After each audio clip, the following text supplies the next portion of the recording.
Aujourd'hui, on plonge dans un des moments les plus épiques de tout shonen qui se respecte, la transformation. C'est l'instant où notre héros atteint un nouveau niveau de puissance, change d'apparence et nous fait vibrer devant nos écrans.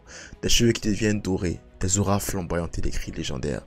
Ces séquences sont devenues cultes et ont marqué l'histoire de l'animation japonaise. Salut les potos et bienvenue dans cette vidéo où aujourd'hui je vous montrerai mon top 10 des transformations les plus iconiques qui ont définitivement marqué l'univers des animés. Alors installez-vous confortablement, si vous êtes prêts, je suis prêt. C'est parti. Yoroden Samurai Trooper en mention honorable.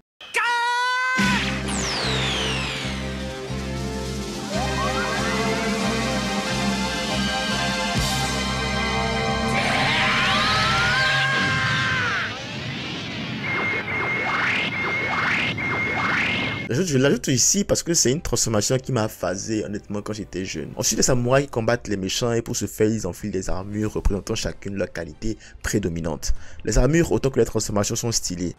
Mais le truc fun arrive quand ces armures décident de fusionner pour donner l'armure suprême. Et cette armure suprême là est vraiment très belle, mais surtout la transformation est ultra stylée. L'armure qui s'enlève, la nouvelle armure qui se crée dans les flammes, ouais. Trop la classe en vrai, il fallait que j'en parle. Et si vous n'avez pas regardé Yoroden Samurai Trooper, je pense que c'est facilement un animé dans les années 90. Sympa, il n'y a pas un plot précis, c'est juste sympa à regarder. Mais ça vaut le détour en vrai, c'est quand même fun. La transformation de Denji en Chainsaw Man.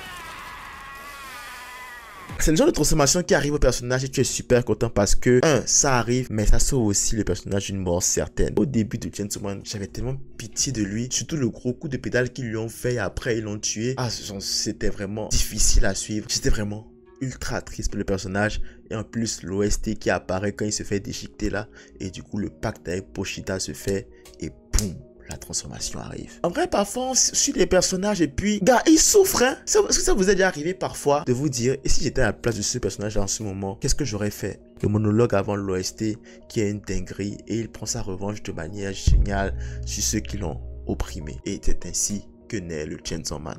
La transformation, nice. La scène où il cisaille les démons, parfaite. Vraiment, très bonne introduction du personnage principal. Yusuke se transforme en démon.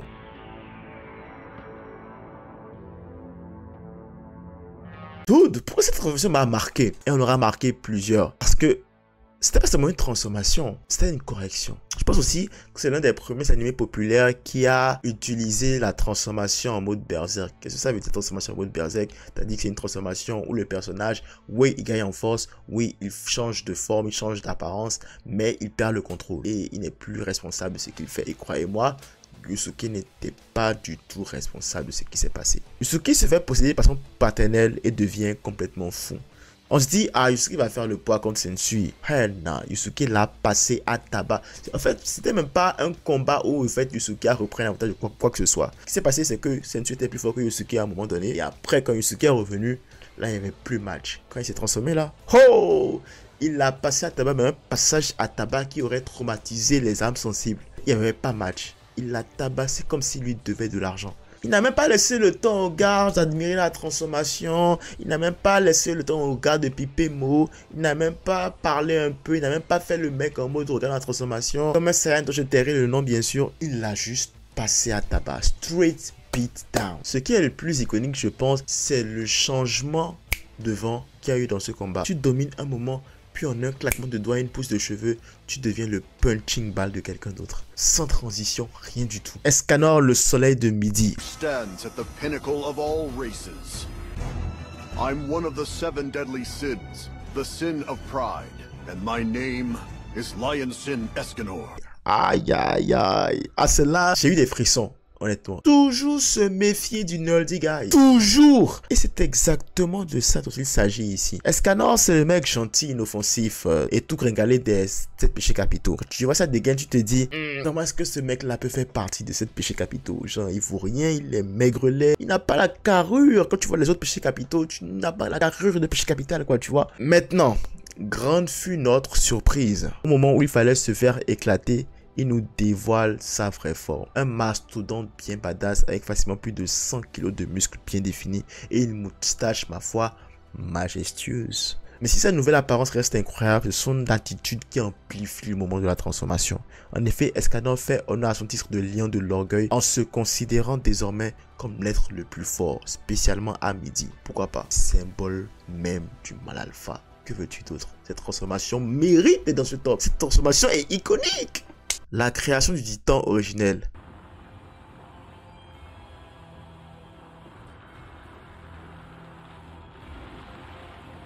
Alors, il y a eu beaucoup de transformations d'Attack on Titan qui sont tout aussi géniales les unes que les autres, pour ne pas se mentir.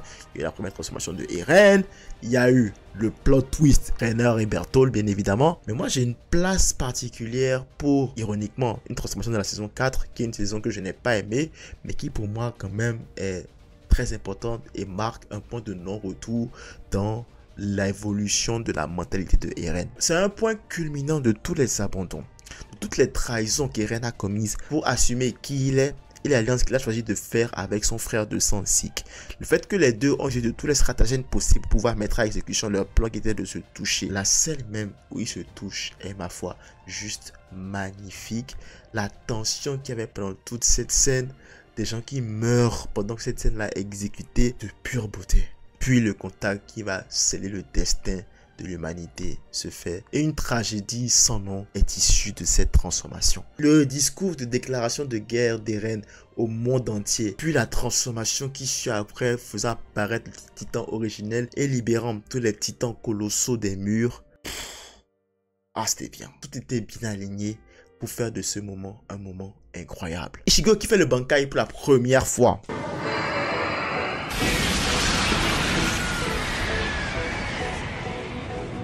Transformation qui arrive dans l'arc phare de la série. Ichigo affronte Byakuya dans ce qui est pour moi le meilleur combat de la série, pour le moment en tout cas. Et Ichigo se rend compte qu'il ne peut pas battre Byakuya avec un simple Shikai. En même temps, tu as un Byakuya qui le regarde de haut parce que c'est un Shinigami remplaçant. Il n'a pas les pouvoirs ni l'expérience d'un vrai Shinigami. En plus, Byakuya c'est un noble. Donc déjà, dès que tu n'es pas noble, il te regarde de haut. Puis en plus, tu as un Shinigami qui vaut rien, un Shinigami qui vient de commencer, un Shinigami remplaçant. Pire que la merde pour lui. Et là, grande est sa surprise quand Ichigo dit: watch this, je vais utiliser le Bankai. Mais pour lui, Byakuya, en fait, il se dit: pourquoi tu me dis que tu vas utiliser le Bankai? Tu ne peux pas utiliser le Bankai. Le Bankai est réservé aux nobles ou aux grands guerriers qui ont eu des années d'expérience avec la pression spirituelle. Tu ne peux pas sortir de nulle part comme ça et dire que tu vas utiliser le Bankai. Ce n'est pas possible. C'est ça qui rend cette transformation-là vraiment très bien et iconique, parce que dans sa face, Ichigo va utiliser le Bankai et se transformer. La transformation apparaît, puis le design est vraiment magnifique. Tu as un Ichigo avec une belle longue robe noire, son Zanpakuto qui est devenu tout petit mince, une épée très très stylée, au grand désarroi de Byakuya qui n'en revient pas. Tu vois aussi, c'est la réaction de Byakuya à cette transformation là qui rend cette transformation là très belle, très iconique et très mémorable. Parce qu'en plus, pendant que Ichigo se transforme, il nous explique à quel point c'est dur d'atteindre le Bankai. Et pourtant, Ichigo, avec très peu d'expérience, réussit à atteindre le Bankai juste parce qu'il était trop boosté à ce moment-là. Puis en plus, on en parle du gros flex juste après où il lui a montré c'est qui le patron direct. Il lui arrive à la gorge comme ça, la musique se coupe et la Byakuya lâche ses sueurs. Il comprend que, ah ouais, cette transformation aussi reste symbolique parce qu'elle montre le passage de Ichigo vers un autre niveau de puissance. Alors oui, il y aura eu d'autres transformations, hein, genre je n'en dis combien pas, mais pour moi, je pense que cette transformation-là reste la meilleure de l'animé et la plus iconique pour moi. Kon versus Pitou. Une transformation qui, à mon avis, représente le point culminant de la saga des fourmis chimères. Carrément, en fait, la concrétisation d'un parallèle qui était teasé depuis la naissance de Meruem, entre Meruem, justement, et Gon. L'un, d'un côté, qui est rempli de haine envers les humains et qui va commencer à les comprendre petit à petit aux côtés d'une humaine, justement, et qui va découvrir ce très beau sentiment qui est l'amour. Puis de l'autre côté, t'as Gon qui est une boule de joie, qui est vraiment très mignon, très gentil, qui, consumé par la rage et par la vengeance, va devenir ce qu'il a toujours détesté. Il va démontrer une volonté à tuer, mais incroyable. Parce que cette transformation-là est issue d'un pacte de naine qu'il a fait. Un pacte de naine qui, techniquement, devait le priver de naine à tout jamais. Limite le tuer. Mais conscient de cela, ou inconsciemment, je ne sais pas, il l'a fait. Et ça donne cette transformation-là incroyable. Cette transformation-là est un condensé de rage qui a juste explosé pour donner un mec giga chat de genre 2 mètres ultra baraqué et qui n'a fait qu'une bouchée de Pitou.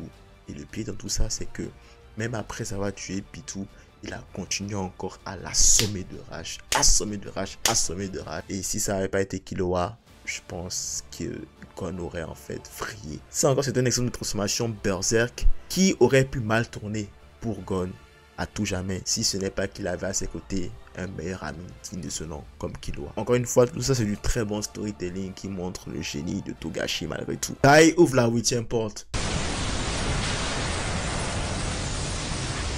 Imaginez que pendant toute votre vie, vous ayez été très bon que dans un seul domaine. Et ça vous a valu un chambrage total de la part du monde entier. Sauf que vous avez travaillé dur pour être le meilleur dans ce domaine-là, jusqu'au jour où finalement c'est ce domaine-là qui va permettre d'assurer un futur à l'humanité. Enfin, du moins, qui a une chance d'assurer le futur de l'humanité.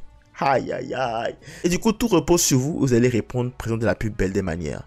C'est exactement ce que notre cher Gaïa a fait avec l'ouverture des 8 portes pour exploser Madara Uchiwa qui, au passage, lui a donné le titre de Shinobi le plus fort. Quand même, hein, tu passes de moins que rien, j'ai envie de dire, bah, c'était pas moins que rien non plus la Gaïa, mais tu comprends un peu, tu passes de ça à le dieu des Shinobi presque qui te déclare comme étant le Shinobi le plus fort. C'est stylé, c'est vraiment très stylé. Cette transformation est iconique parce qu'au-delà de toute la grandeur du moment, c'est le symbole du fait de ne jamais se laisser abattre, de toujours croire en soi, que quand le moment sera venu de faire tes preuves, saisis ta chance et montre au monde de quoi tu es capable. Luffy Gear 5. Genjutsu Model Nika. Ouais, il faut que j'en parle en vrai. La transformation qui a brisé Internet, ish. Et qui honnêtement a beaucoup fait parler, que ce soit en bien ou en mal. D'un côté, il y a ceux qui, comme d'habitude, font les louanges de Oda et le remercient pour la nouvelle transformation qu'ils trouvent super stylée. Puis de l'autre, t'as les gens qui n'aiment pas, qui hate et qui disent qu'en fait c'est juste du Tom et Jerry, du cartoon et tout le tralala. Pour ma part, j'ai trouvé la transformation quand même ultra stylée. Et j'appréciais ce que je voyais. La transformation, déjà graphiquement, elle est belle. Luffy est dans un set de couleurs auquel on n'était pas habitué. Blanc. Les animations et dynamiques de combat qui changent. Et c'est l'un des points forts de la transformation, si je peux dire ça comme ça. Non seulement le héros change physiquement, spirituellement, mais il change aussi le décor et puis l'esthétique de l'animé autour de lui. Et ça, vraiment, c'est bien pensé, honnêtement. Parce que tu n'auras pas les mêmes gags que tu as quand le Luffy en Gear 5 que quand le Luffy en Gear 4, Gear 3 ou bien Gear 2, tu vois. Est-ce qu'il utilise encore le Gear 2? En tout cas, franchement, pour le coup, moi, je trouve que la transformation, quand même, sympa. Goku Super Saiyan.